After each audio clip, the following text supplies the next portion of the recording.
Hadirin hadirat rahimakumullah, marilah kita dengarkan bersama ceramah agama yang akan disampaikan oleh beliau Al-Mukarram Romo Kiai Haji Ahmad Muafiq dari Yogyakarta. Dumateng beliau dihaturkan.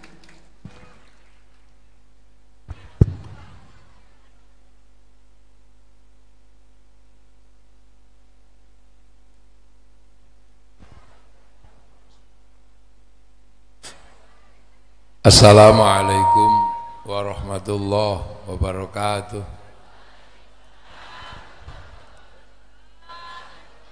Bismillahirrahmanirrahim. Bismillahirrahmanirrahim. Wassalatu wassalamu ala rasulillah Sayyidina Muhammad ibn Abdillah wa ala alihi wa ashabihi wa azwajihi wa dhurriyyatihi wa ahli baitihi man tabi'ahum bi ihsan ila yaumil qiyamah. Para alim, para ulama, para kiai, wabil khusus Rais Suriah PCNU Oku Timur Yaya Fandi ingkang kula hormati, para kiai yang hadir semuanya yang saya hormati, Ketua Tanfidiyah Nahdlatul Ulama Oku Timur yang saya hormati beserta seluruh Banom, Ketua Muslimat yang saya hormati. Pundi Ketua Muslimat ya? Oh nggih. Yang kita cintai bersama Bapak Wakil Bupati Oku Timur. Oh, nggih. Pak Yuda. Wakil Bupati Kuru.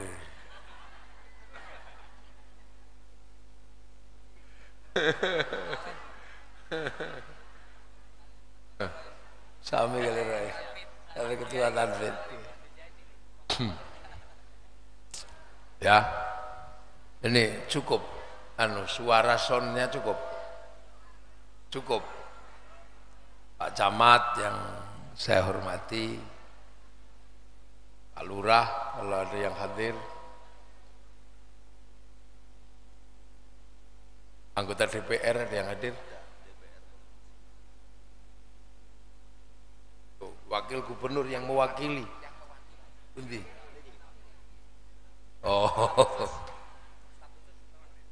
Ustaz Fahli, DPR RI-nya mana? Oh provinsi, ya. Ini karena harus disebut ini yang kalau karena yang donatur.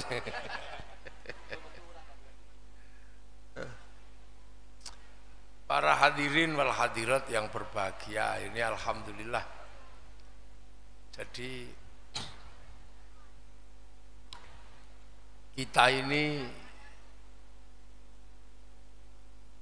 punya cara-cara yang membuat Islam itu menjadi kerasan. Jadi Islam itu termasuk agama paling kerasan di Indonesia. Semakin lama bukan semakin kecil tapi tambah besar.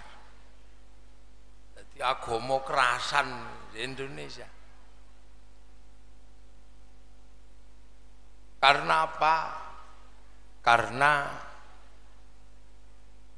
kepinteran dari para pendahulu membuat Islam ini menjadi kokoh di tempatnya yang baru.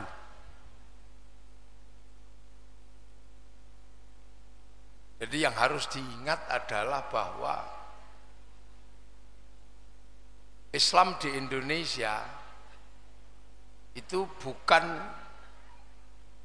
dari awalnya Ini.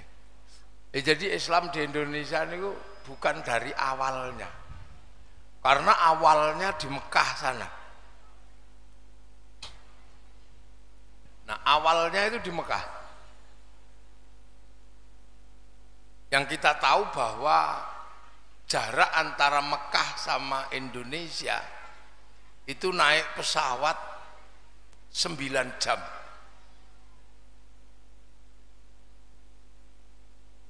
Naik pesawat itu 9 jam. Nah, sementara ada negara-negara yang dulu juga Islam.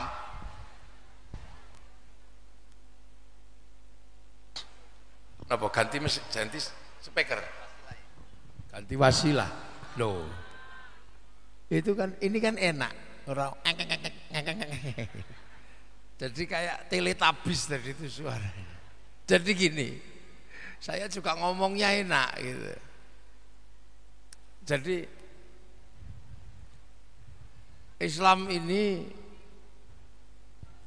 hari ini terbesar itu ada di Indonesia. Jadi ibaratnya itu paling kerasan di sini. Semakin hari semakin tambah banyak. Orang haji paling banyak dari Indonesia. Sampai antrian haji paling lama itu Indonesia. Hari ini antrian haji sudah melebihi 40 tahun. Itu saking banyaknya orang Islam dan saking kuatnya orang Islam di Indonesia sampai semua bisa pergi haji.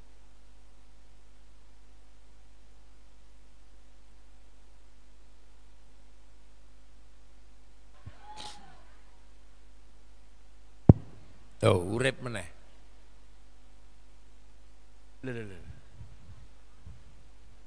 Pun.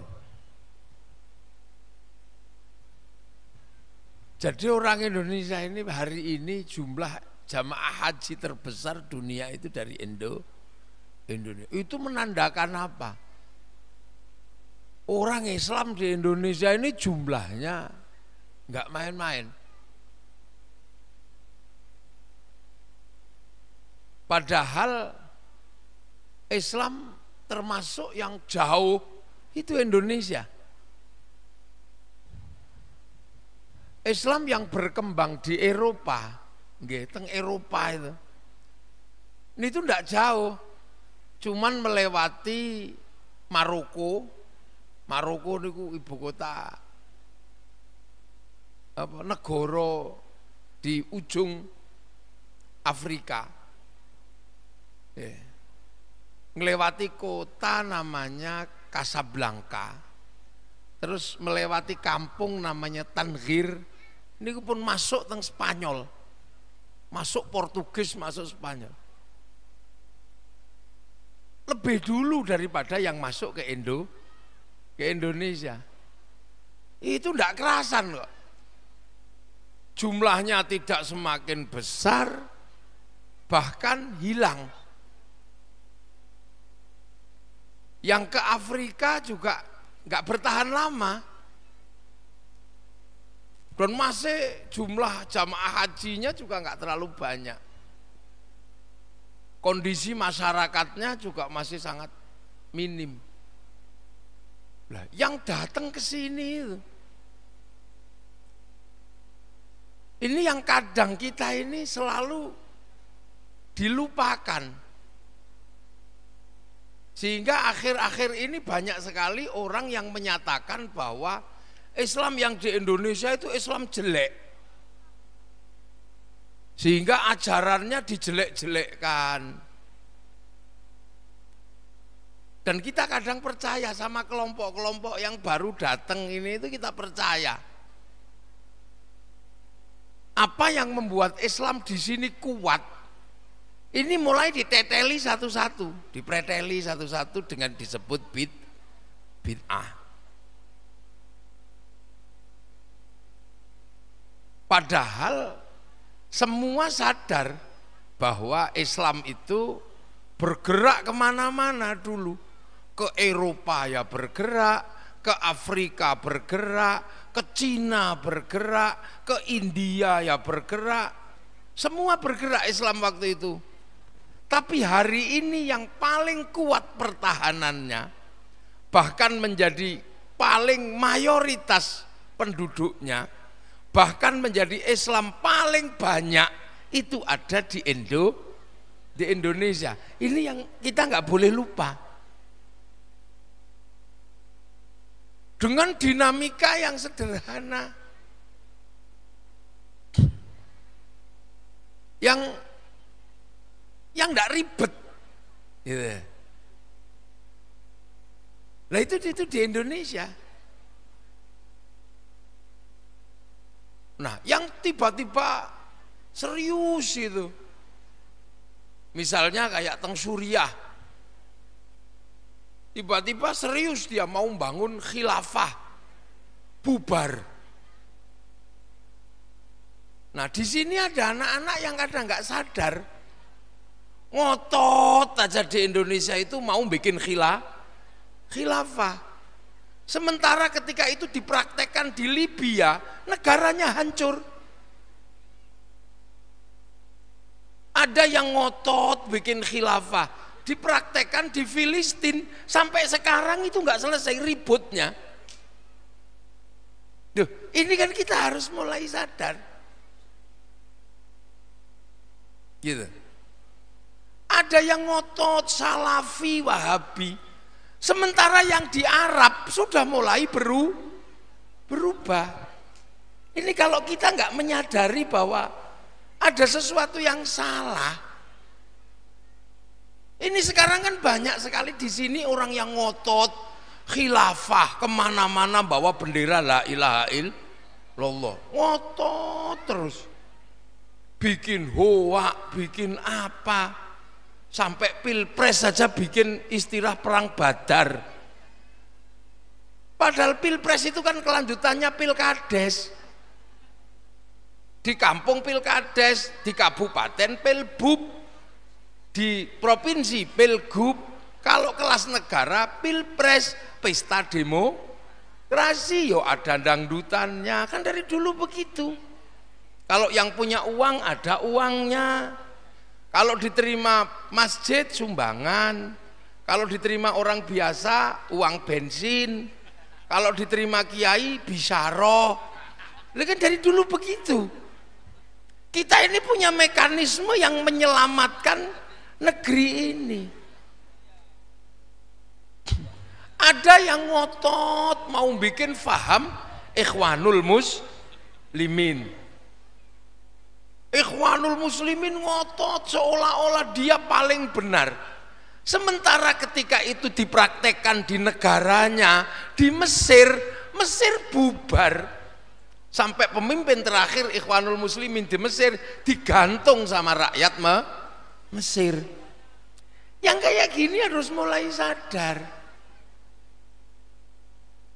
Itu Salafi yang ngotot semua perempuan kudu diberukut kayak karek motone ketop-ketop itu.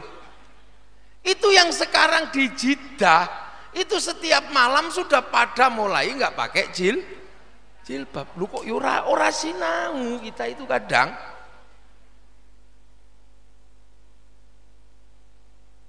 Jadi mari kita yang setiap hari cuman ngomongin celana cingkrang, ngomongin jenggot, ngomongin takbir yang gini, itu di negaranya sana sudah mulai bubar semua.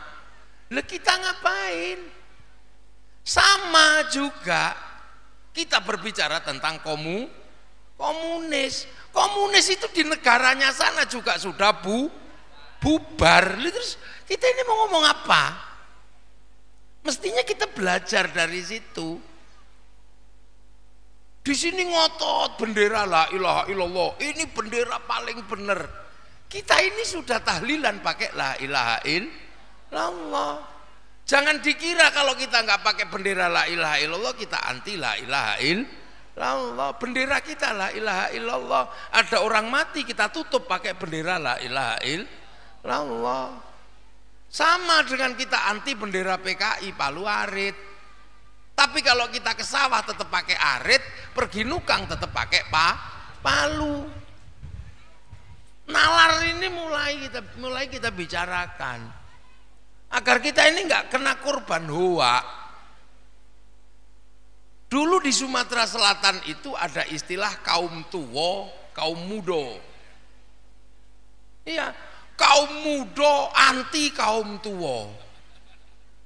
Seluruh tinggalan kaum tua dianggap sebagai penyebab kemunduran Islam. Sampai pesantren-pesantren besar di Sumatera Selatan dianggap sebagai sesuatu yang harus ditinggalkan. Akhirnya orang Sumatera Selatan nggak cukup punya pembelajaran Islam yang kuat. Pesantren-pesantren tidak ada habis. Pengalaman itu terjadi di keluarga istri saya itu. Istri saya itu orang Ogan Komering Ulu. Itu orang Ugan dia. Wong Kumering. Au. Jeme kita. Jeme. Kalau kita kerbai ini ya. Lah itu. Bye. Nah itulah. Kita ini harus banyak belajar. Jadi mohon difahami. Hari ini kita bisa terbuka, ya, kita terbuka, media terbuka, kita bisa cek. Ngototnya orang-orang ini yang mau berbicara khilafah, itu negara yang berbicara khilafah runtuh. Di mana negara kedatangan ISIS hancur. Irak hancur semua. Libya itu tadinya itu persis kayak surga.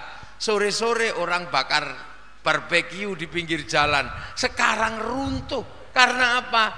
Kena hoa ikut mau bikin khilafah. Lah anak-anak di sini tiba-tiba mari kita bikin khilafah. Kalau ada yang bilang begitu, polisi bisa langsung tangkap orang itu. Itu. Loh ya, Pak Wakil Bupati bisa instruksikan, ini nggak bener, iya kan? Afghanistan, negeri yang damai, begitu di sana itu yang di setiap hari dibicarakan itu harus pakai celana cingkrang, harus pakai jenggot.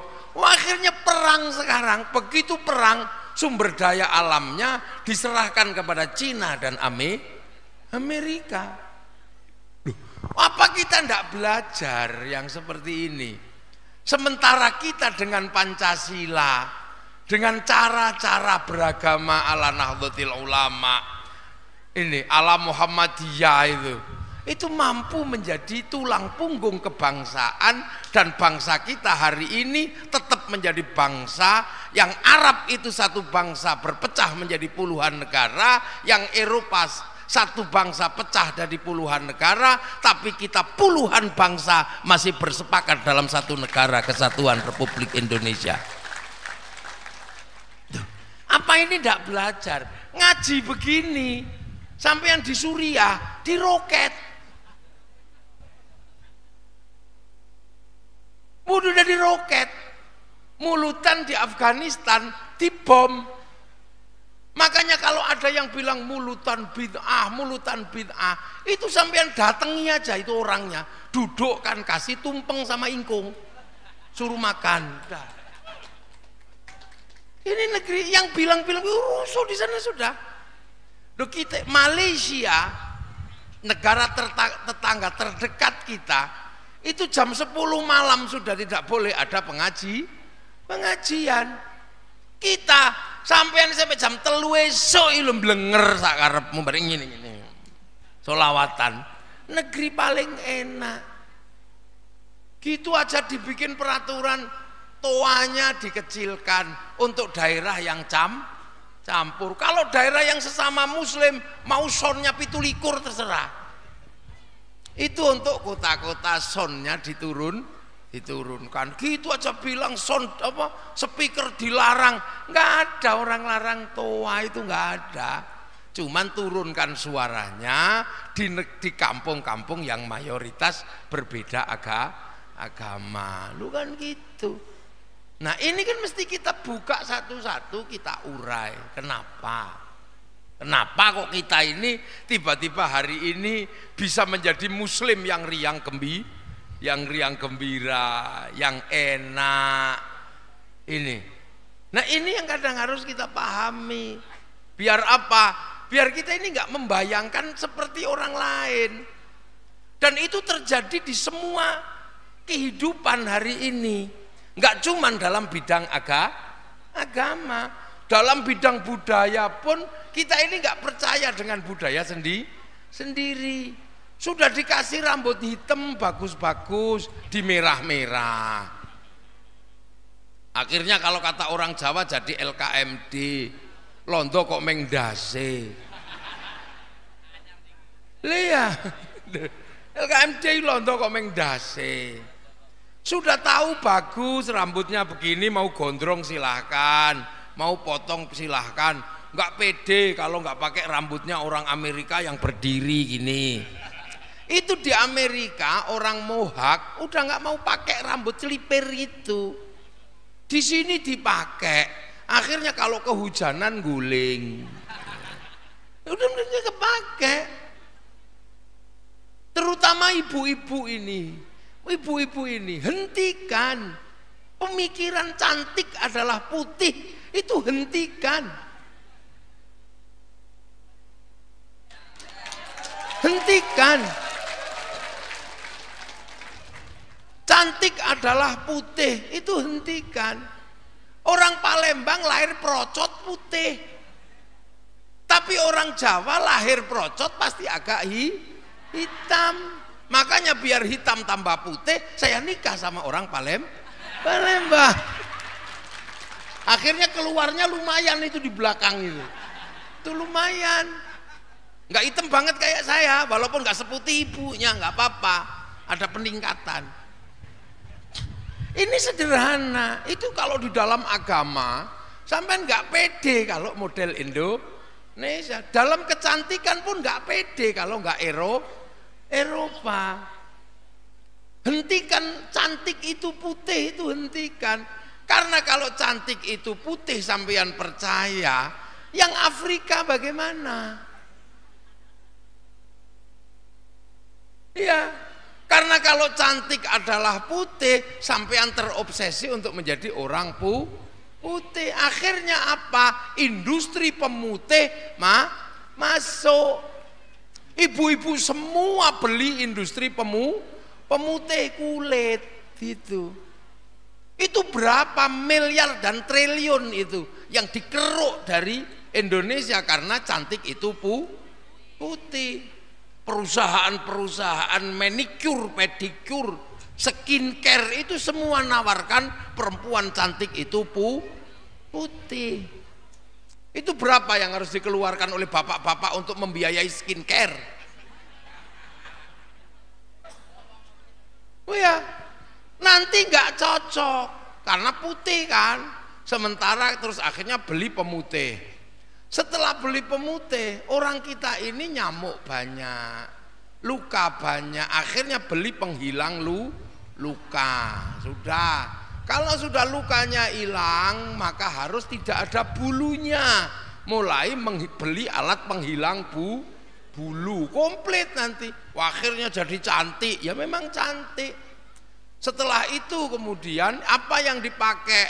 Yang dipakai adalah bagaimana keseksiannya terlihat. Akhirnya beli baju-baju sing meletet-meletet nih kok. Loh, ini mata rantai industri sebenarnya. Iya, kalau cantik-cantik bedak Prancis itu cukup lah, tapi nggak usah pakai terus. Kalau yang hitam ya hitam aja, nggak apa-apa. Bedaknya agak kecoklatan, eksotis. Nah iya. Itu nanti semua masuk. Setelah itu rambutnya merah, masuk pewarna rambut, penglotok kulit, baju you can see, sendal tinggi. Kalau sudah seperti itu biasanya yang pertama itu gak mau nyusoni anak. Akhirnya anaknya disusoni sapi. Biayanya tingginya luar biasa. Pabrik susu luar biasa mahal. 1 mili susu ibu sama dengan 13 gelas teh kekuatannya. Murah. Meng modal godong katu. Loh, itu sama ada sisi-sisi yang lain. Kalau sudah seperti itu biasanya nggak mau ke kebon, nggak mau ngoret, nggak mau panen kawe, nggak mau mutil sahang, nggak mau. Sudah akhirnya apa? Tanah terbengkalai. Setelah itu industri masuk jual. Lu tuh potir itu dalam kehidupan modern. Dalam kehidupan agama pun kalau kita nggak memikirkan hal seperti itu, semuanya juga akan terbengkalai. Nah inilah. Makanya kita ini harus pelan-pelan kita pikir iki sakjane apa. Saya kenapa ini saya bicarakan? Karena saya berhadapan dengan perempuan. Kalau saya tidak berhadapan dengan perempuan, ini nggak akan saya bicarakan. Karena nasib baik buruknya bangsa saya tergantung perempuan. Loh, ini tiang negara. Almar atau imadul bilad, idza saluhat saluhal bilad, wa idza fasadat fasadal bilad. Baik buruknya negara itu tergantung perempuan. Sementara hari ini semua batasan milenial itu negara. Betapa hari ini negara itu menjadi simbol yang mampu menjamin kehidupan manusia. Itu kenapa ini zaman transnasional. Apa yang terjadi di Amerika bisa kita ikuti di sini. Semua diikat oleh satu kekuatan yang tidak ada batasnya sudah. Dulu orang lihat flora fauna masih butuh TVRI. Sekarang orang lihat flora dan fauna tinggal buka handphone. Terserah sampean. Dulu orang baca berita tergantung koran. Sekarang baca berita tergantung internet. Internet tidak ada batasnya. Sampean mau lihat apa ada di internet itu. Hari ini yang mau sampean lihat itu perempuan Afrika ada. Sampean pengen lihat laki-laki Brazil ketemu di situ. Laki-laki paling gagah di dunia. Pasti ketemunya bukan orang Ogan.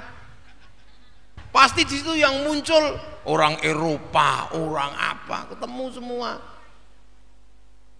Semuanya sekarang tidak lagi dibatasi oleh negara. Nggak ada batasannya. Sampai transaksi hari ini dengan orang Eropa bisa. Kirim gambar, kirim foto langsung ke Eropa bisa. Dulu kerinduan itu masih dijawab oleh Pak Pos. Semenjak kepergianku transmigrasi ke Oku Timur, aku merindukanmu di Banyumas. Mulai panjang ceritanya. Tulis terus nanti 4 kali 4 16. Sempat tidak sempat harap dibalas. Terus Pak Pos tunggu. Sekarang nggak pakai. Tinggal gitu nyampe. Semua serba transnasional. Makanya jangan heran bapak-bapak ini. Dulu orang tua itu gagah. Punya anak cantik itu gagah. Siapa yang datang bisa kita proteksi. Kamu anak siapa? Kamu kerjaannya apa? Sekarang punya anak cantik, orang tua nggak bisa lagi macam-macam. Anaknya dihadang di depan pintu, anaknya video call sama pacarnya. Bapakmu lagi kemana? Lagi ngadang sampean di depan pintu. Video call. Wah, ini dunia baru. Akan tetapi bahwa lintasan perubahan ini semuanya tidak berani macam-macam sama negara.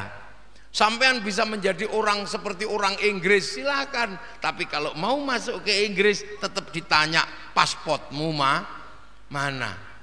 Bahkan perintah Tuhan yang namanya ibadah haji patuh pada negara. Kalau negaramu nggak mengizinkan kamu keluar, kamu disuruh pulang sama Saudi. Lu ini. Makanya masa depan dunia ini adalah masa depan negara. Makanya saya penting menyampaikan ini karena di depan saya kebetulan semuanya adalah perempuan, sebagian aja laki-laki. Ini muslimat, ini muslimin. Nasib dunia ada di sini karena setiap kelahiran adalah dari perempuan. Makanya penjenengan semua ini hati-hati, ya. Jaga anaknya, jaga suaminya, agar apa? Tetap mewarisi keindahan kita hari ini bersama tetangga, lebaran, mudik. Ada yang mati ya bisa tetap ketemu kayak begini. Ini keindahan yang sampean nggak akan pernah miliki itu kalau sampean hari ini hidup di mana? Hidup di Arab, nggak bisa. Sampean merasakan ini nggak bisa. Hailuke undurno Kang. Hailuk mundur. Iki mobilku dhewe ngadang-ngadangi motoku. Iku surungan mundur iku hailuke iku. Undurno mobil Den. Silau motone. Tuh. Sing adoh. Oh, malah pas. Sing adoh. Terus. Mundur terus. Nah, wes. Nah, ini penting sekali kita pembekalan ini mumpung saya ketemu dengan tiangnya agama, tiangnya negara, biar nggak lupa. Jadi hari ini media ini mengisi kita untuk sesuatu yang sebenarnya di beberapa negara sudah tertolak. Tapi di sini itu orang lagi semangat-semangatnya. Seolah-olah ini barang baru, ini barang bener. Itu barang kuno yang expired sebenarnya. Sudah lewat. Karena apa? Karena hampir seluruh kaum muslimin pendahulu punya tugas yang sama. Apa tugasnya? Membawa Islam keluar dari jazirah Arab untuk apa? Untuk menempuh perjalanan rahmatan lil alamin. Untuk menempuh perjalanan rahmatan lil alamin. Nah, di awal Islam, ya, di awal Islam niku rumusnya setunggal. Wa kafa billahi syahida Muhammadur Rasulullah. Rasulullah itu sendirian, dewean. Akhirnya Rasulullah itu ketemu para sahabat. Walladzina ma'ahu, akhirnya ada orang-orang yang bersama Rasulullah asyidda'u alal kufar, galak sama orang kafir. Itu adalah orang-orang yang hidup sama Rasulullah. Jadi ketika galak sama orang kafir masih bisa dikontrol karena masih ada Rasulullah. Kamu kalau perang sama orang kafir, jangan kamu rusak tempat ibadah. Jangan kamu bunuh orang tua, jangan kamu bunuh ibu-ibu, jangan kamu bunuh anak-anak. Karena waktu itu galak bersama orang kafir masih ada Rasulullah, maka galaknya terkendali. Lah sekarang orang galak sama orang kafir tapi Rasul gak ada, galaknya gak terkendali. Akhirnya gak ada perang, bakar tempat ibadah orang lain. Loh, ini loh rumusnya, itu ayat.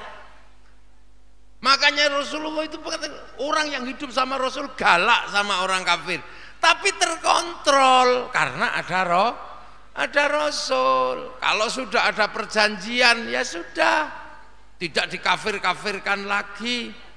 Itu bahkan Rasulullah sendiri ketika ngimami itu tidak membaca surat Al-Lahab karena anaknya Abu Lahab sudah menjadi muslim, dan di belakang Rasulullah anaknya Abu Lahab menjadi makmum. Lu kayak gitu. Jadi galaknya itu terukur karena ada Rasulullah. Setelah fase ini ruhama ubainahum tarohum ruka'an sujada yabtaguna fadlan minallah wa ridwanan simahum fi wujuhim min atharis sujud. Setelah itu ada lahir generasi yang saling mengasihi di zaman Khulafaur Rasyidin. Setelah itu lahirlah orang-orang yang mencari keberkahan, mencari fadilah dari Allah. Artinya apa? Ya semata-mata kadang orang nggak ngerti dalilnya tapi mau menjalankan. Jadi fadilah minallah, sudah orang begitu mudah diatur. Tidak bersama Nabi tapi diatur mudah. Orang sini nggak ngerti dalilnya bangun masjid tapi mau bangun masjid. Nggak ngerti dalilnya haji, mau haji. Nggak ngerti dalilnya sholat, mau sholat. Modal makmuman lillahi ta'ala. Jadi lebih gampang diatur. Orang belakangan ini lebih mudah diatur. Di sini nih ada yang nggak bisa baca Quran tapi mau mondokkan anaknya ke pondok Quran. Di sini tidak semuanya ngerti dalil patuh pada suami tapi tanpa ngerti dalil semuanya patuh pada suami. Lu ini lebih mudah. Fase ini terjadi. Jangan kemudian dinaikkan kembali. Lu iki apa? Itulah yang terjadi. Makanya kemudian waktu itu bergerak keluar dari Arab menggunakan rumus mathaluhum fit Taurat wa mathaluhum fil Injil kazar'in. Islam itu semakin jauh digambarkan oleh Taurat dan Injil sebelum Al-Quran sudah digambarkan Islam itu seperti tanaman kazar'in, seperti tanaman akhraja syat'ahu fa'azarahu fastaghladu fastama'ala suqih yu'jibu zurra'a liyaghidha bihimul kufar. Akhirnya para ulama dulu membawa Islam semakin jauh menggunakan rumus bagaimana membuat Islam seperti tanaman. Maka kemudian tanamannya, nanam syahadat itu seperti apa, nanam sholat itu seperti apa, nanam puasa itu seperti apa, nanam zakat seperti apa, nanam haji seperti apa, beda.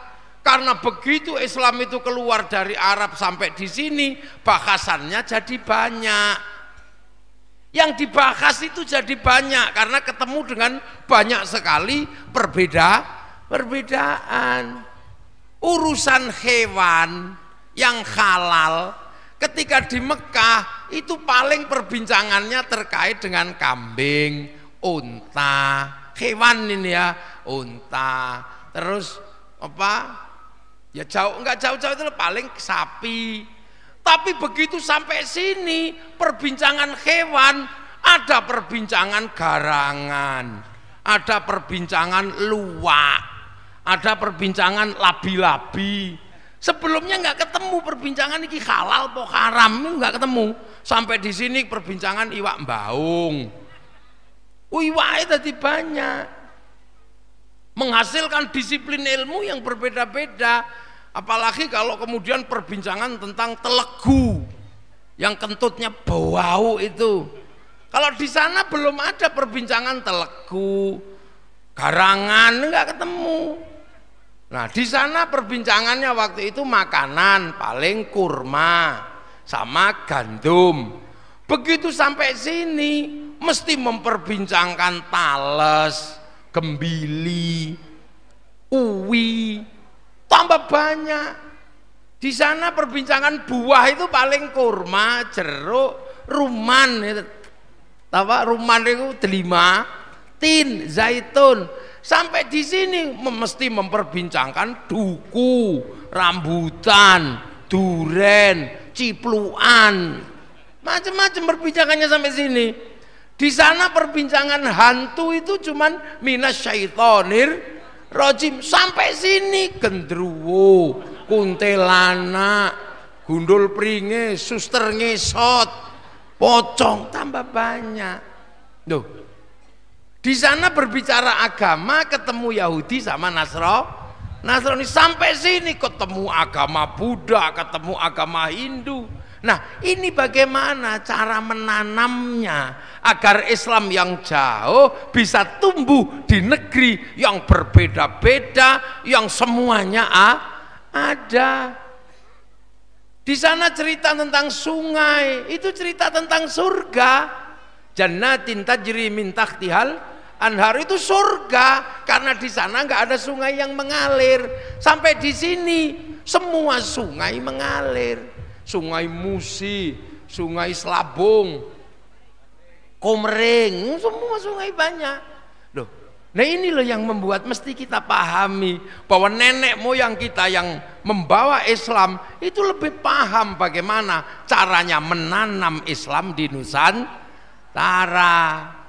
Jadi tidak ada kok kemudian dikit-dikit bid'ah. Ini pendatang baru yang belum ngerti. Sama dengan membawa ajaran rambut celipir itu. Hati-hatilah inilah. Makanya kalau yang baru datang ini kadang karena nggak ngerti semangat, semuanya keliru. Kalau tidak pakai jubah, tidak syar'i. Loh, dulu jubah sudah dibawa, tapi begitu masuk ke Belitang nggak bisa dipakai nanam padi.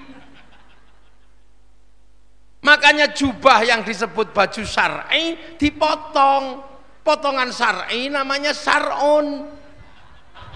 Di sini dulu kalau orang Jawa tempat saya nggak punya huruf ain, maka sar'un menjadi sarung karena ain di sini mau potongo. Tuh, ini semua sudah semua dilewati fase itu. Itu kazar'in, kayak tanaman, makanya ditanam. Kayak saya gini, mestinya kalau di sana syaikhun, ustadzun. Begitu sampai di sini disesuaikan dengan bahasa sini kiai. Nah, kiai. Kalau terus Gus itu juga bukan bahasa Arab. Kiai itu bukan bahasa Arab. Makanya kalau kumpulan kiai terus dibahasa Arabkan kuyaha, ya nggak bisa. Kuyaha itu yang nggak jadi. Gus terus gawages, ya nggak jadi. Nggih ning nawaning, ya nggak jadi. Ini di Indonesia. Padahal kiai itu kalau di tempat saya sana ada macam-macam. Ada kebo Kiai Slamet, ada tombak Kiai Pleret, macam-macam. Tapi 500 tahun berikutnya, dari tahun 1400 ke tahun 2000, yang menang adalah tetap kiai haji. Kiai-kiai yang lain pensiun. Duh, ini menang semuanya. Itulah. Ini yang kadang kita nggak paham, menanam. Kalau langsung ditanam dengan gaya sini, ya gaya sana, ya nggak tumbuh. Wong khilafah gitu aja ribut. Makanya dulu ditanam pelan-pelan. Tilmidun muridun santri, musola langgar, surau, sholat sembayang. Apa sekarang masih ada sembayang selain sholat? Nggak ada. Duh, itu terjadi. Tapi waktu ditanam seolah-olah loh ini kok semua di model sini. Kazar'in, kayak tanaman. Makanya sampai kalau saya di Jawa diajari lerilir tandure wusu milir tak ijo royo-royo tak sengguh kemanten anyar. Islam itu seperti padi. Seperti padi yang ditanam, kalau sudah hijau royo-royo udah banyak, ayo sholat, menek blimbing, ora kok menek duren, dia mudah. Karena blimbing blingirnya lima itu, lu ini kan cara nanem.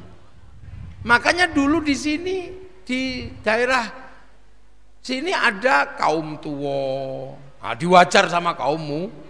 Udah, itu saya baca itu sejarahnya, makanya hati-hati. Nah sekarang orang lebih banyak yang kemudian merasa ada barang baru nih. Akhirnya yang lama-lama dianggap jelek semua. Itu. Nah, ini ditanam pelan-pelan. Termasuk bagaimana Islam ketika di sana cuma ketemu satu agama. Di sini ketemu masyarakat agamanya beda.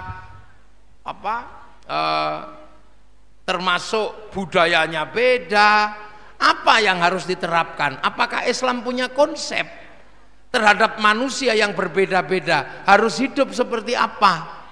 Ternyata Islam punya.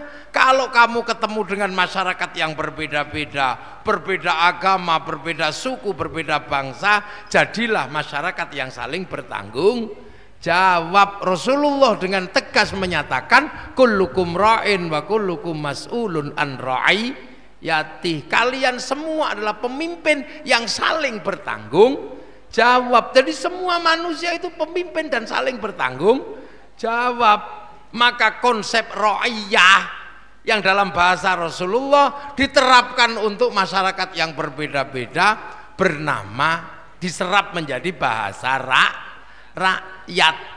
Jadi rakyat itu adalah bahasanya Rasulullah. Kullukum ra'in wa kullukum mas'ulun an ra'iyati. Jadi ra'iyah yang sekarang jadi rakyat itu bukan konsep PKI.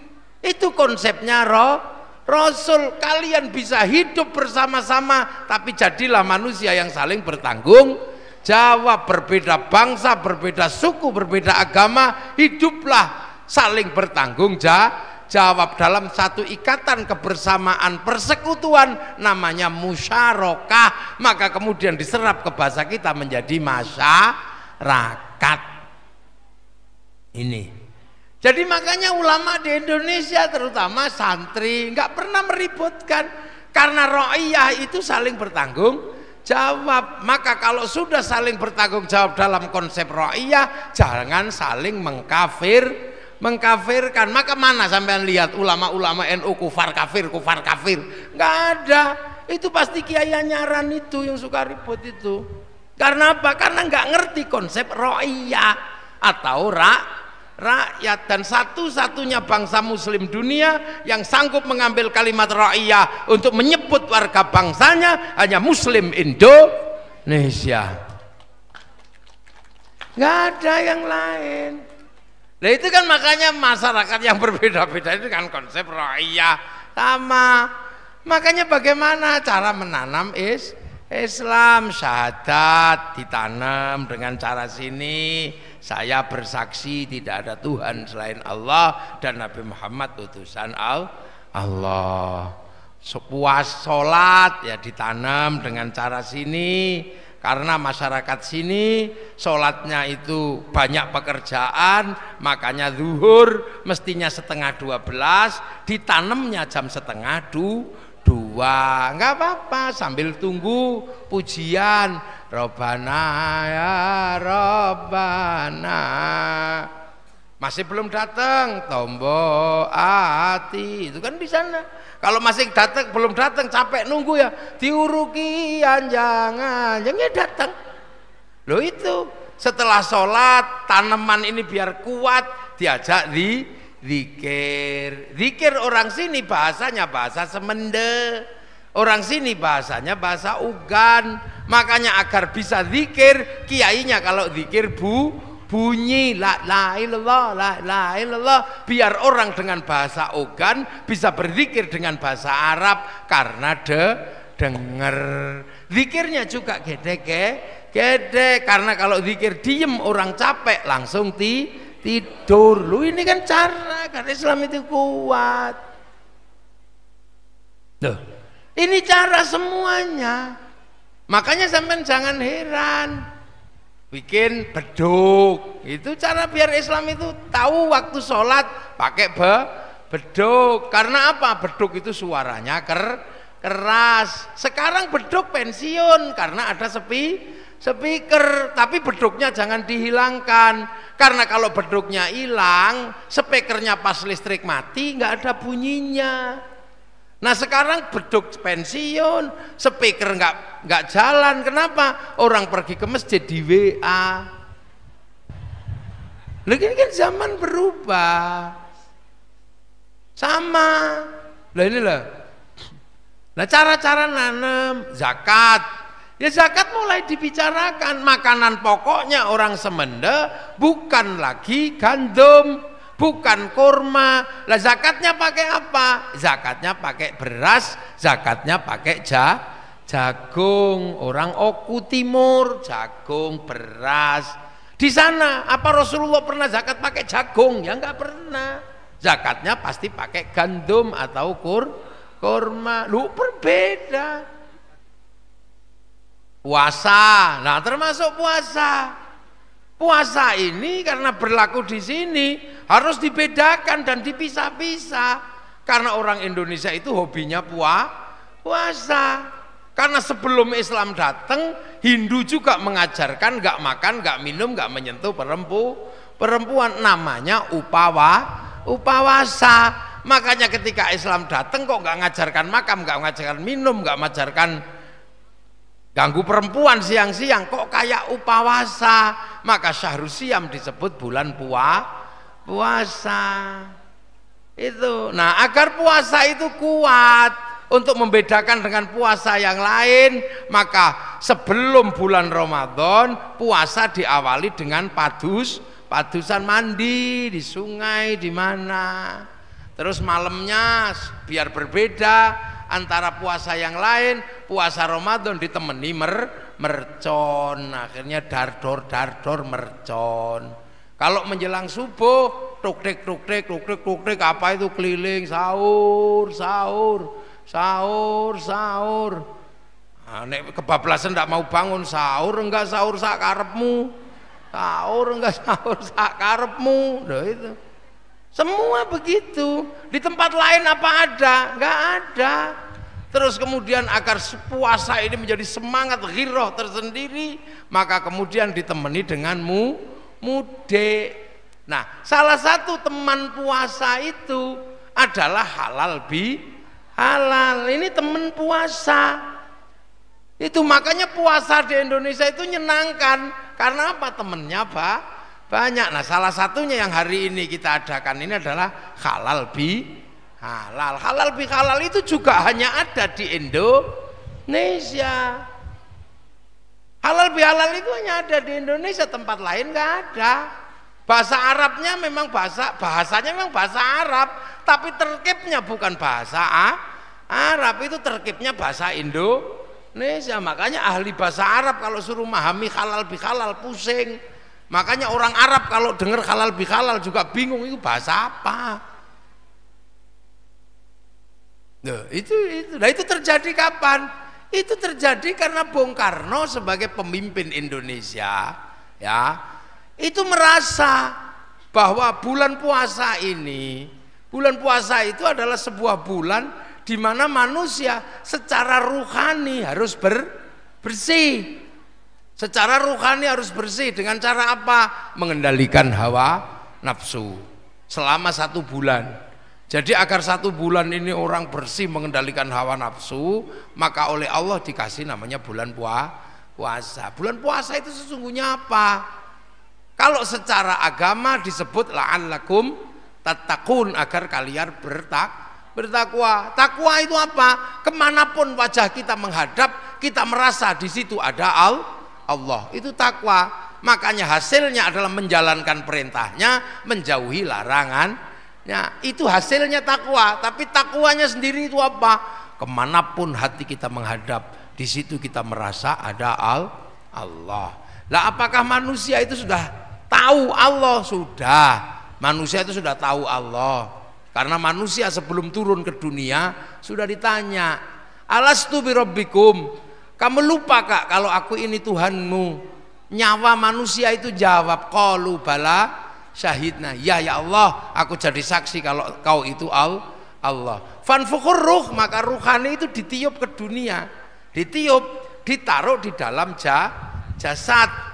Nah, jasad ini kumpulan nutfah dunia. Orang tua makan apa saja, dari duren, dari makan kambing, dari makan apa saja, ini ditaruh di dalam rahim, namanya nutfah itu, ya. Terus kemudian nutfah jadi segumpal darah jadi segumpal daging. Lah daging ini kemudian dikasihnya nyawa. Manusia ditaruh di dalam daging. Akhirnya dagingnya itu dikasih daging banyak, kasih otot, kasih tulang, kasih kulit, tumbuhi rambut. Nah, setelah itu keluar selama 9 bulan. Kalau diproduksi di Oku Timur ya bentuknya begini. Kalau diproduksi di Afrika ya hitam. Kalau diproduksi di Cina ya tembem-tembem. Kalau yang produksi pesek ya keluarnya pesek. Kalau yang mau produksi ganteng ya keluarnya ganteng. Kalau yang produksi kok cantik sama ganteng, nah keluarnya ini. Makanya orang Oku juga tertarik sama ini. Itu. Nah, ruhani ini harus bersih kembali kepada Allah. Nah, agar ruhani itu bersih, maka bungkusnya harus dibersihkan. Karena puasa itu menahan hawa nafsu. Nah, orang kalau nafsunya itu masih kuat, masih jelek nafsunya, maka ruhani ini apa? Hasilnya rekamannya juga jelek. Jadi manusia itu kayak syuting gitu lah. Teman lihat syuting itu. Syuting itu ngelihat ke saya. Nah, kalau saya bilang itu ada gambar nya. Tapi kalau kemudian saya bilang gini, ada gambar gininya. Di mana gambar itu? Di memori. Jadi seluruh yang dilihat oleh syuting itu ditaruh di memori. Memori itulah yang merekam seluruh gambar kamera. Setelah ngerekam saya, kameranya dibanting, nggak apa-apa. Banting aja, yang penting memorinya masih ada. Kalau memorinya masih ada, rekamannya masih. Nah, manusia juga sama, manusia punya nyawa. Rekamannya jasad itu apapun, itu disimpan di nyawa. Tangan melakukan kejelekan, rekamannya ada. Mata lihat orang mandi, rekamannya ada. Makanya kalau bisa rekamannya jangan jelek. Nah, orang kalau nafsunya gede, rekamannya jelek. Nafsu mata itu besar, lihat tetangga beli TV baru, alah paling kredit. Nah, rekamannya kredit. Kalau besok di print sana, diputer di hadapan Allah, keluar kredit. Tapi kalau orang nafsunya sudah kendo, lihat tetangganya beli TV baru, alhamdulillah, berarti rekamannya alhamdulillah. Kalau orang emosian, tangan pegang barang panas, itu ngamuk-ngamuk, kebun binatang keluar semua, akhirnya rekamannya jelek. Kalau orang nafsunya sudah kendo, lihat pegang barang panas, masya Allah. Suami ngorok, gitu. Kalau emosinya gede, radio rusak, akhirnya rekamannya radio rusak. Tapi kalau nafsunya udah kendo, suaminya ngorok, alhamdulillah, tanpa tak tengok aku masih inget, masih dengar suamiku masih hidup, lu enak.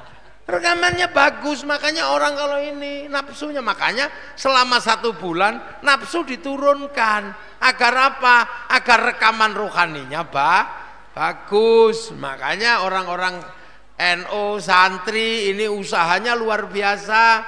Bahkan tangan disuruh pegang tasbih. Ya Allah, ya Allah, ya Allah. Ini bukan ngitung zikir, tapi ngajari tangan menyebut Allah. Kepala gedek-gedek. Bukan karena gedek-gedek, bukan, tapi karena mau mengajari kepala kenal Allah, ngajari pantat duduk biar kenal Allah, ngajari kaki bersila biar kenal Allah. Paling ya Allah, ya Allah, ya Allah, ya Allah, turu. Ya Allah, ya Allah, yang keringkingan. Ya Allah, ya Allah, lamanya. Nah itu. Nah, orang kalau nafsunya kendo, rekamannya bagus semua. Ini yang penting. Makanya sampai selama bulan puasa itu rekamannya disuruh kendo. Untuk apa? Agar rekamannya bagus. Sendal hilang. Kalau nafsunya gede, oh kambing ini, ya sampai rekamannya kambing. Besok di print sama Allah ada kambingnya. Kambing dipanggil, "Beng, kenapa kamu ada di dalam hatinya orang ini?" "Iya ya Allah, aku gak terima sama orang itu, aku difitnah sama dia. Masa aku dituduh nyuri sendal sama dia?" Padahal seumur-umur kan gak ada ceritanya kambing nyuri sendal. Tapi kalau nafsunya kendo, sendalnya hilang, alhamdulillah, masya Allah. Siapa yang gak punya sendal sampai butuh sodakoh saya? Loh, akhirnya sampean pangkatnya itu nanti gak bisa bohong itu rekaman itu. Makanya orang kalau nafsunya kendo, bahkan lihat ayam naik masjid, alhamdulillah. Lillah. Begitu ayam naik masjid, Kiai Afandi, alhamdulillah. Ada ayam kok naik masjid, pinternya. Kapan nelek, begitu jerot, alhamdulillah. Santriku bisa praktek toharoh, membersihkan telek ayam dari atas masjid. Bahkan ayam naik ke masjid itu masih bisa melihat jamalullah, keindahan Allah. Itu loh, makanya sampean diajari itu biar rekamannya bagus. Sewaktu-waktu nyawa diambil kembali oleh Allah, rekamannya bagus. Cuman masalahnya setelah ruhaninya itu bagus, karena jasmani ini yang memberikan gambar yang bagus, rekaman yang bagus, sementara jasmani ini dunia sangkutannya banyak. Maka dalam pandangan Bung Karno ini harus dibuat jasadnya juga bersih, ruhaninya juga bersih. Sementara jasad ini tanggungannya, sangkutannya banyak. Makanya harus dimintakan maaf, karena jasad itu orang bagus sholatnya, itu jasadnya juga karena tidak berdiri sendiri, maka harus terlibat semua. Bulan puasa itu buka sahurnya pakai makanan lah, karena jasad ini urusannya makan, maka makan itu urusannya orang banyak. Maka Allahumma barik lana. Siapa yang nanem berbeda, siapa yang bikin bumbu berbeda, siapa yang bikin garam juga berbeda, siapa yang bikin cobek juga berbeda lah. Jangan sampai kita makan bersih batinnya, sangkutannya ini tidak bersih, tetangganya, karena jasad ini berhubungan dengan orang banyak.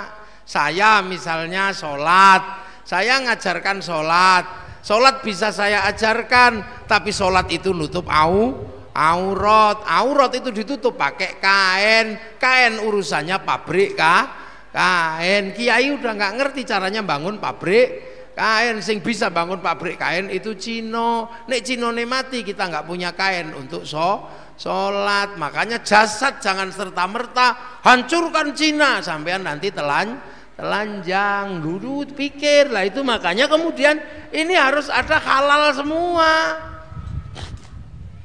Itu ya, sholat itu harus wudhu itu pakai air itu sekarang pakai sanyo pakai pipa. Kiai udah gak bisa mikir urusan sanyo, urusan pipa urusannya Mas Pion. Mau apa kita? Loh, ini harus clear ini dunia ini. Iya, saya ini bisa ngajarkan haji itu bisa diajarkan kiai, tapi kalau sudah berangkat urusannya Boeing sama Airbus. Boeing sama Airbus urusannya Yahudi sama Nasrani. Kalau Yahudinya mati semua, kita pergi haji renang.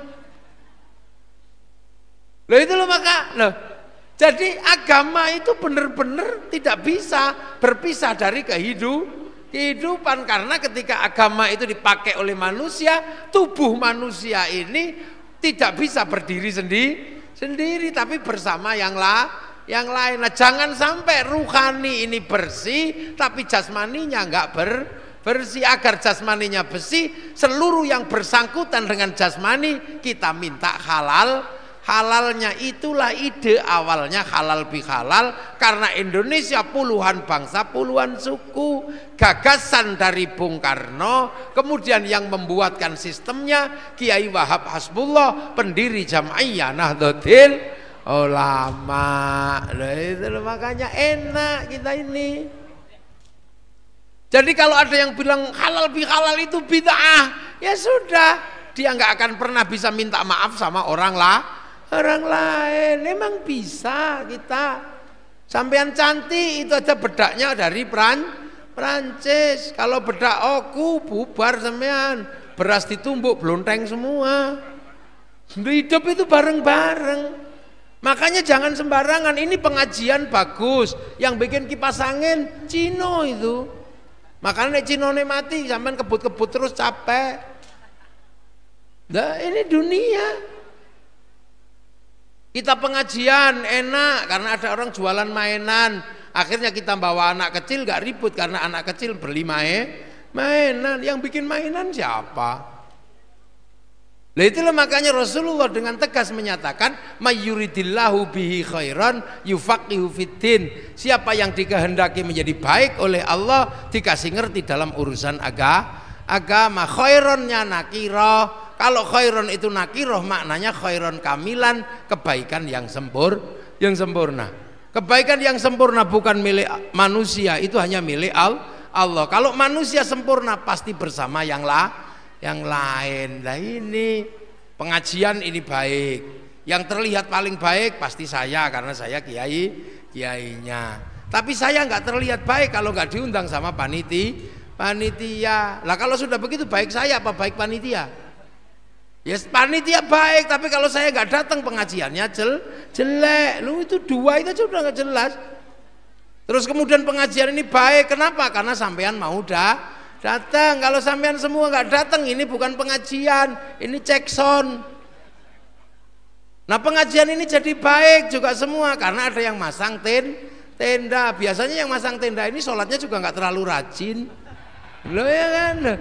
Lo itu baik itu nggak berdiri sendiri.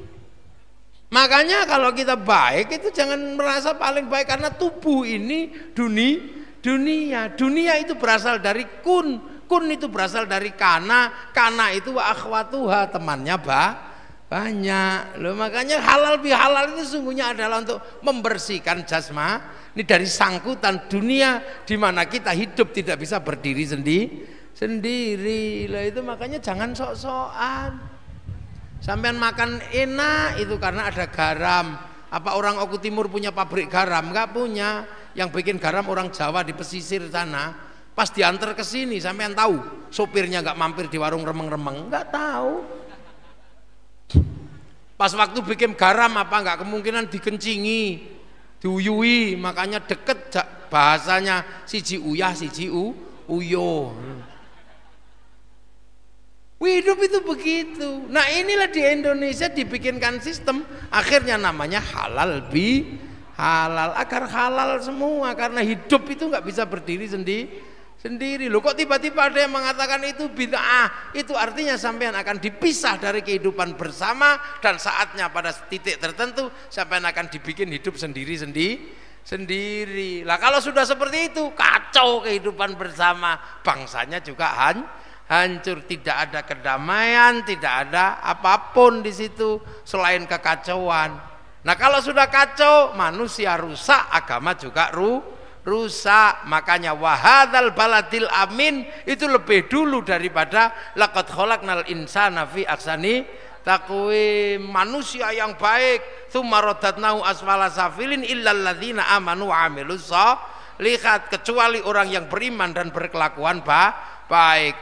Manusia yang baik, agama dan kelakuan yang baik, dua-duanya akan hilang kalau tidak ada keamanan bangsa dan negara, tidak ada baladil amin. Maka baladil amin urusan TNI, Polri, wakil bupati, urusan bupati, jaga itu. Kalau itu hilang, manusia yang baik, perang juga akan rusak, agama yang baik juga rusak. Maka jangan sekali-sekali siapa olok-olok TNI Polri, karena mereka lah yang punya tugas untuk menjaga keamanan bangsa dan negara. Sampean enak bisa sholat Jumat, TNI Polri berjaga agar sampean aman sholat Jumat. Sampean bisa sholat Idul Fitri, TNI Polri jaga. Polisi-polisi Saudi jaga orang sholat. Apa mereka nggak kepingin sholat? Ya pengen, tapi mereka jaga keamanan manusia, jaga keamanan bangsa dan negara. Loh inilah saling berhubungan dunia itu begitu. Makanya santri-santri ini indah hidupnya, kebiasaan-kebiasaan bersama saling jaga, sholat berjamaah, zikir berjamaah, berdoa amin amin bareng-bareng, kiainya yang doa yang amin, santrinya yang amin amin, kalau kepanjangan amin marah gitu aja. Kalau sudah banyak yang ikut nggak cukup, maka kemudian semuanya berangkat ke lapangan alun-alun Oku Timur, namanya istighosah, rukun. Sholawat sendiri-sendiri, lama-lama kalau semuanya ikut sholawatnya bareng Oku Timur bersolawat. Itu semua kebersamaan terjaga. Roda ekonomi berputar, bakul tahu ikut, bakul arum manis ikut. Kemudian kita menyadari bahwa ada yang nanem Islam itu, yang nanem itu para wali, para ulama. Makanya kita ziarah kuburnya para alim, para ulama, para wali. Akhirnya di mana guru kita bersemayam kita tengok. Akhirnya dimanapun tanah guru kita bersemayam kita mencintai tanah itu. Akhirnya semua tanah kita cintai karena guru kita bersemayam di mana-mana. Ada yang berziarah ke Jawa makam wali. Akhirnya orang Oku Timur cinta pada Demak karena ada makam Sunan Kalijaga, cinta pada Surabaya karena ada makam Sunan Ampel. Suruh ngebom Surabaya, ya nggak berani, ada makamnya Sunan Ampel. Suruh ngebom Demak, ya nggak berani, ada makamnya Sunan Kalijaga. Suruh ngebom Oku Timur, ya nggak berani, ada makam gurunya. Di mana guru-guru bersemayam yang diziarahi akan melahirkan rasa cinta terhadap tanah-tanah itu. Ketika semua berkumpul, maka akan lahir rasa cinta pada bangsa dan negara, cinta tanah air. Itulah maka kemudian hubbul waton minal iman. Tuh. Ini saling terkait. Makanya Pak Wakil Bupati jangan khawatir, nggak akan tumbuh teroris dari santri seperti ini. Karena cinta pada tanah air, tanah gurunya. Makanya sudah saatnya kalau mau bangsa itu bagus, pemerintah jangan lupakan para muslimat, para santri yang setiap hari ikut bersama menjaga keamanan bangsa dan negara. Ada anggaran keluarkan. Makanya demi negaranya iya sampean jangan kemudian yang model baru-baru itu malah disumbang karena baru anyaran. Tapi nanti lama-lama tidak cinta pada bangsa dan negara. Sampean menumbuhkan kelompok-kelompok yang nanti sampean akan sulit mengatasinya karena atas nama ideologi mereka boleh mengganggu keamanan bangsa dan negara karena negara dianggap togut. Enak. Loh ini agama. Makanya santri-santri ini ya begini ini. Gayanya senajan desa, kluduk-kluduk ini ya ikut jaga bangsa dan negara, dijaga ini. Makanya ketika kemarin corona gitu, ratusan tahun kumpul jamaah, ratusan tahun kumpul istighosah, begitu negara mengatakan stop, berhenti kok, nggak ngeyel. Ribuan ratusan tahun orang bersolawat di Nusantara, begitu negara bilang berhenti, nggak ngeyel.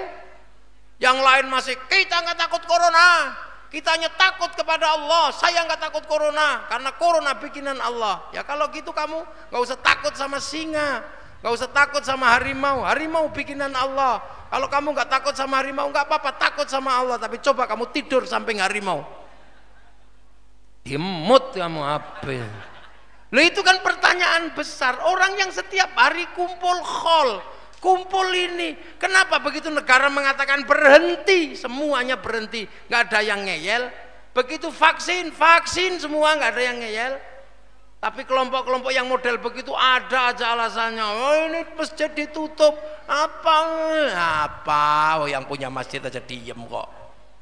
Yang nggak punya masjid ribut. Makanya kalau sekarang ada yang nggak mau divaksin, sini tak kasih hadiah haji sama umroh. Kalau ada yang nggak mau divaksin nggak apa-apa, tak kasih hadiah haji sama umroh sekarang. Kalau nggak mau divaksin, karena kalau mau berangkat haji berangkat umroh pasti divaksin. Betul sakit. Ayo, yang nggak mau divaksin sini. Kalau mau pergi haji pasti divaksin, pergi umroh pasti divaksin. Lah ini negara. Betapa indahnya Islam di kita ini. Begitu berhenti nggak ngeyel. Karena kita sadar bahwa karena ini era transnasional maka penyakitnya juga transnasional. Makanya Islam itu komplit kalau yang megang itu santri.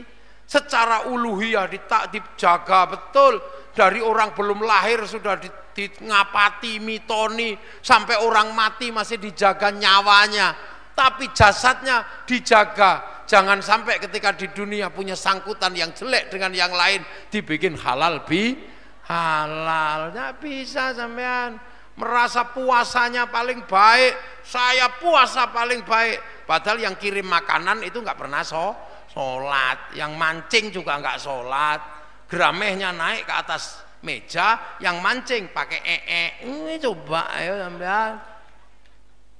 Bisa sampean, jangan sembrono. Makanya doa itu bariklah lana, berkailah kami, mutakallim al ghair bukan mutakallim wahda. Makanya kiai-kiai itu hati-hati, jangan terus tiba-tiba ini kiai-kiai, masa kiai-kiai nggak mengharamkan selamat Natal. Loh, lah kalau kiai mengharamkan selamat Natal dengan alasan yang seperti kamu buat karena mengakui Yesus, maka kiai juga akan dosa berkepanjangan. Kalau mengatakan selamat Natal itu sama dengan mengakui Yesus, hati-hati. Berarti kita harus menjaga istri-istri kita jangan sampai pergi ke mall ngambil diskon Natal. Ya, kita harus menjaga jangan sampai kita ini mengikuti libur hari Paskah. Jangan sampai kita mengakui Januari, Februari karena itu semua adalah kalender Masehi. Dan kalender yang benar adalah kalender Hijriyah. Kalender Hijriyah ada di zaman Sayyidina Umar. Rasulullah menggunakan kalender Masehi. Ayo, harus komplit. Makanya kalau ikut kiai santri, kiai NU, jangan kiai independen, jangan kiai freelance, itu biasanya nggak konsisten. Iya, bang haram. Ya kalau bang haram nggak apa-apa, kalau kamu harus konsisten. Kalau kamu sudah mengatakan bang itu haram, jangan kemana-mana pakai uang, karena uang itu produksi bank. Iya. Kalau riba, semua kiai menganggap bahwa riba itu haram, tapi mengatakan bank itu riba. Sini kita ngobrol dulu. Kalau kamu nggak bisa diajak ngobrol, ya sudah. Kalau kamu mengharamkan bank itu haram, jangan pakai uang, sudah. Gantilah pakai emas, nggak apa-apa. Nah, emas 1 gram 600.000. Kalau dijadikan koin emas 1 gram akan repot ibu-ibu ketika beli kangkung 1 iket seharga 1.000. Nyuwilnya piye itu? Kembali lagi ke nilai itu tukar. Hati-hati. Pergi haji ya jangan pakai bank, bawa uang kasih pada pilot. Apa hidupmu nggak tambah ruwet ya? Ngoedan urung tekan rampung. Terus jangan baca Qur'annya depak, jangan baca Quran. Kenapa? Karena seluruh percetakan Quran itu utang bank dulu sebelum dibeli oleh negara. Ayo, dosamu gak entek. Ayo, terus makanya jangan ikut kiai freelance. Umatnya subscribe itu repot. Saya gini jelek-jelek Surya NU. Tuh, gitu lah. Jadi hukum itu kadang di depannya enak, belakangnya ikut semua.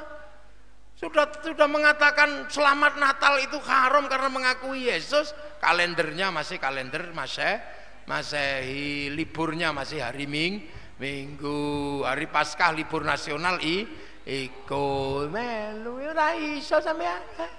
Ayo. Udah tahu bank kamu haram kan masih pakai uang, pakai ATM. Memang uang produksi KUD. Uang itu bikinan bank. Makanya kiai-kiai rokok haram, kiai nggak ikut. Karena kalau rokok haram bahaya. 175 triliun cukai rokok masuk APBN. Kalau rokoknya haram, cukainya haram, masuk APBN, APBN-nya haram. Untuk bangun jalan-jalannya haram. Maka orang yang mengharamkan rokok dosa lewat jalannya pemerintah. Terus ada yang mengatakan, woi kiai kan pendukung rokok karena kiai merokok. Wallah, saya bukan laki-laki perokok. Tanya istri saya. Saya bukan perokok. Kenapa? Dia galak.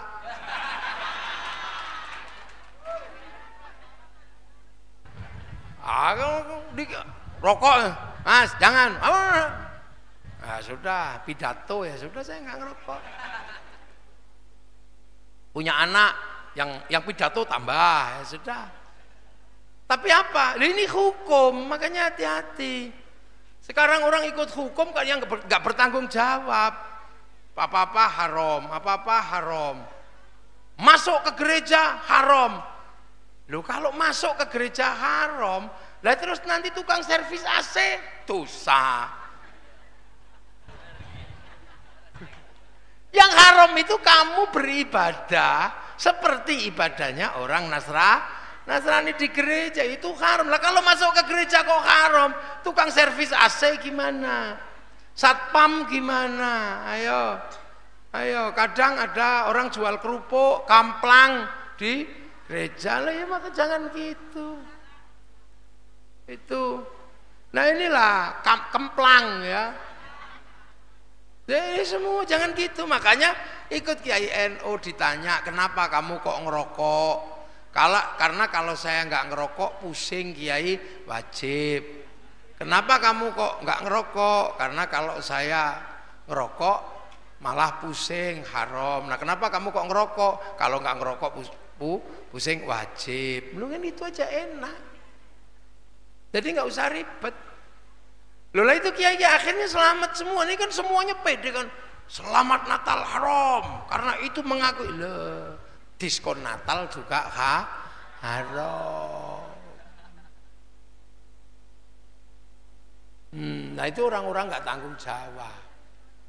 Yahudi hancurkan Yahudi. Pergi pesawatnya pakai Boeing. Sudah renang aja sana.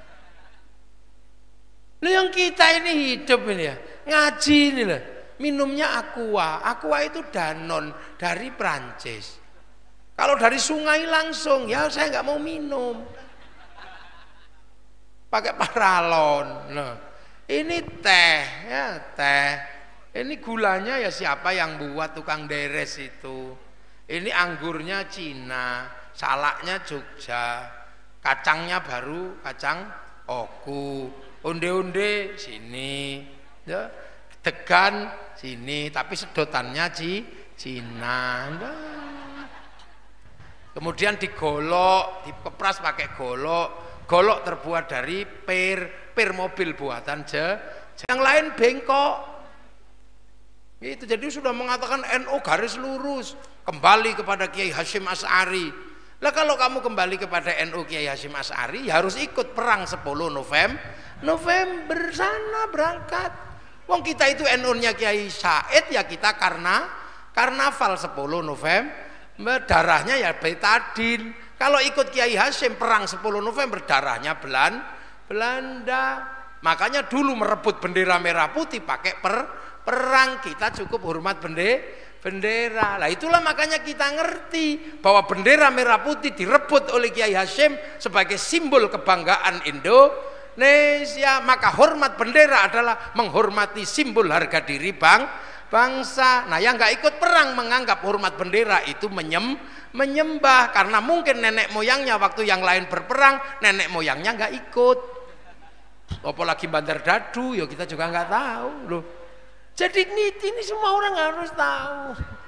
Kembali ke zaman Rasulullah, ya jangan baca Quran. Zaman Rasul belum ada mushaf Quran. Sekarang ini kan enak, yang satu kembali ke zaman Rasul, yang satu kembali ke Kiai Hasyim. Itu aslinya uangnya podo itu, gayane tok itu sama, kembali kepada Kiai Hasyim. Kalau NU kembali kepada Kiai Hasyim, ya harus semalam harus sholat 2 rakaat. Rakaat pertama yang dibaca surat At-Taubah 41 kali, rakaat kedua surat Kahfi 41 kali. Itu Mbah Hasyim Asy'ari. Kalau kamu kembali kepada Mbah Hasyim Asy'ari, kamu harus apal Kutubus Sittah, Sahih Bukhari, Sahih Muslim, Sunan Abu Dawud, Nasa'i, Tirmidzi, Ibnu Majah. Mbah Hasyim Asy'ari itu apal 6 kitab pokok hadis beserta rijalul hadisnya, Sahih Bukhari, Sahih Muslim, Sunan Abu Dawud, Nasa'i, Tirmidzi, Ibnu Majah. Apal sak rijalul hadis itu pendiri Nahdlatul Ulama. Maka kalau sampean diolok-olok sama ustadz yang cuman apal hadis 1, gak usah khawatir. Seluruh persoalan hadisnya kullu bid'atin dolalah wa kullu dolalatin finnar. Hadis itu untuk hukum semua masalah, kayak kunci Inggris. Satu kunci untuk buka semua obeng. Ini cuma dikencengi, kedongi. Jadi nggak usah khawatir. Kalau urusan mendirikan negara Indonesia, Nahdlatul Ulama berperang paling depan. Tapi NU paham bahwa karena NU waktu itu tidak sekolah kenegaraan, maka yang mengurus negara adalah Bung Karno dan teman-temannya yang sekolah kenegaraan. Nggak kayak sekarang merasa temennya banyak, semua mau diurus, negara mau diurus, apa aja mau diurus. Kapan mereka sekolah ngurus negara? Mereka ngurus megapun aja kok mau ngurus negara. Loh, ini kan harus paham. Akhirnya kayak ISIS begitu menggulingkan negara, nggak ngerti cara ngurusnya. Khilafah ini mikir kiamat aja setiap hari, mau menggulingkan negara. Kalau negaranya sudah guling, nanti yang dipikirkan kiamat kapan datang, padahal kiamat nggak datang. Awas hari Jumat tanggal 15 Ramadan nanti akan ada asteroid. Semua sudah takut, sudah jual tanah, jual kebun, diserahkan kepada panitia hari kiamat. Nggak jadi juga. Nah inilah.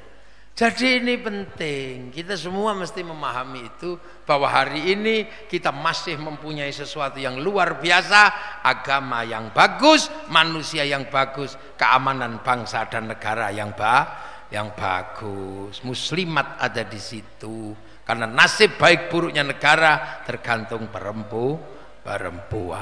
Amma ba'du. Lo baru mau khotbah saya. Jam berapa ini? Oh masih sore. Masih siang.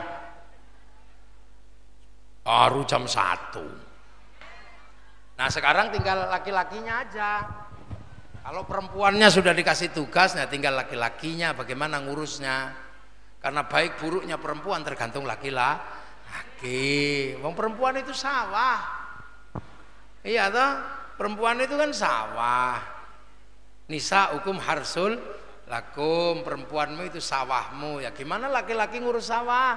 Sawah jangan terlalu banyak rumput, harus bersih. Maka laki-laki harus siap mendandani perempuan, belikan baju bagus, belikan gelang, belikan kalung. Kalau sudah mulai kusem ya bawa ke salon. Itu tugas perempuan. Itu tugas laki-laki. Jelas itu. Job description-nya jelas. Iya, domainnya jelas. Lo kan sampean pengen istri itu cantik ya ragat, dikit biyen ragat, ora diragati kok pengen ayu. Ya sudah. Yang kedua, perempuan itu sawah itu harus selalu subur, jangan sampai kering. Maka perempuan jangan sampai pengen bakso aja nggak bisa beli. Maka perempuan terus dicekeli duit, pegang uang. Itu tugas laki-laki. Jangan laki-laki pegang uang. Kalau laki-laki pegang uang itu namanya admin. Kelasnya cuma sekretaris. Laki-laki itu bos. Bos itu yang ngurus uang ya perempuan, kalau butuh tinggal minta. Nah itu laki-laki yang gagah itu. Ketiga, sawah itu nggak boleh dibakar karena tanamannya takut mati. Maka perempuan jangan suka dimarahi. Udah biarin aja. Yang seneng jadi perempuan biar yang gembira. Lo dengerin ini laki-laki, aja kok pura-pura nggak denger. Iya. Suruh. Jangan suka dibikin marah. Perempuan itu jangan dibikin marah. Kalau bisa perempuan itu dibikin tenang hatinya. Itu saya kalau berkeluarga dengan istri saya itu, saya selalu bikin dia jangan marah. Makanya sampai dia gemuk juga nggak apa-apa. Terserah saya, mau diet ya terserah, mau enggak ya terserah. Asal jangan terlalu berat membawa beban hidupnya aja nggak apa-apa.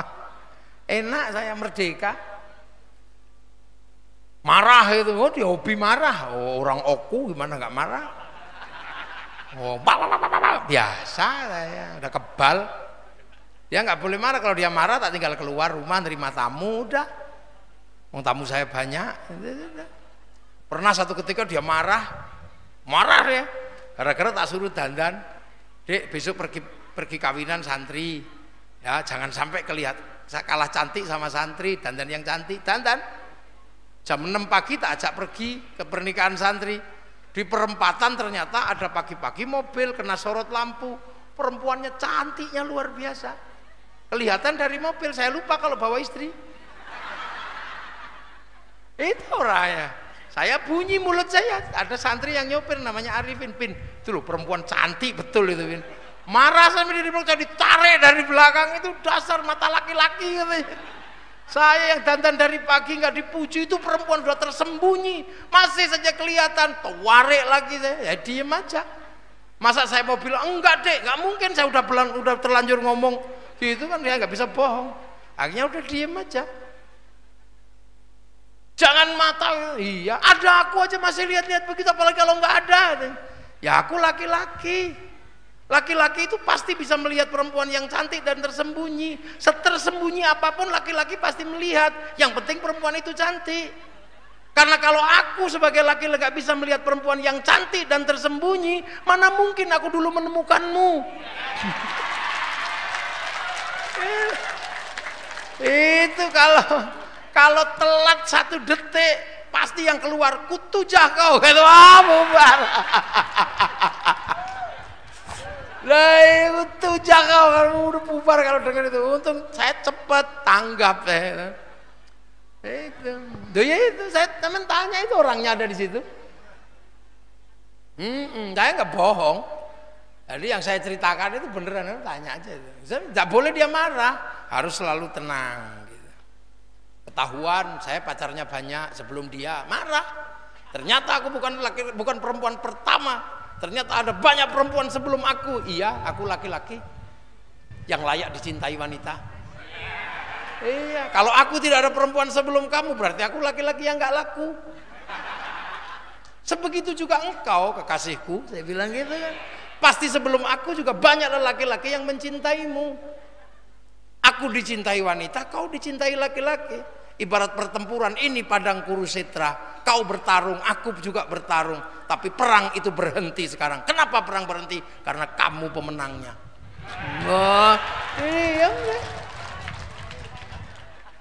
Iya, lah kan? Oh, setengah kali ajeng teng oki. Berapa lama perjalanan? 2 jam ya, kita bikin 1 jam aja. Wajib, gak apa-apa. Ya tergantung patwalnya nanti itu cepet apa enggak patwalnya. Udah biasa aja ngaji molor kan biasa. Sholat aja bisa molor masa ngaji. Yang penting ini amma ba'du itu ya. Ingat betul. Cerita-cerita yang sekarang berkembang itu adalah cerita-cerita yang kedaluarsa di negaranya masing-masing. Di sana udah rusak itu semua. Dibawa ke sini seolah-olah cerita itulah yang paling benar. Itu karena di sana nggak punya lahan, mau ditanam di sini. Itu sebenarnya tanaman yang udah nggak laku di sana, mau ditanam di sini. Iya. Yang asli tanaman sini, Nahdlatul Ulama, gantian nanti NU tumbuh di sini, kita tanam di seluruh negara, di seluruh dunia. Dan sekarang sudah hampir separuh negara dunia ada cabang Nahdlatul Ulama. Tenang aja, pelan-pelan. Ya, semoga semua dalam ridha Allah, dan halal bihalal ini adalah halal bihalal yang barokah, dan kita semua akan bisa melanjutkan kehidupan ini dengan barokah. Anak cucu kita barokah, keturunan kita barokah, semuanya dalam ridha Allah Subhanahu wa taala. Para pendahulu kita diterima oleh Allah Subhanahu wa taala. Al-Fatihah. Ghairil maghdubi alaihim waladdallin. Amin. Selanjutnya doa, monggo Rois Surya.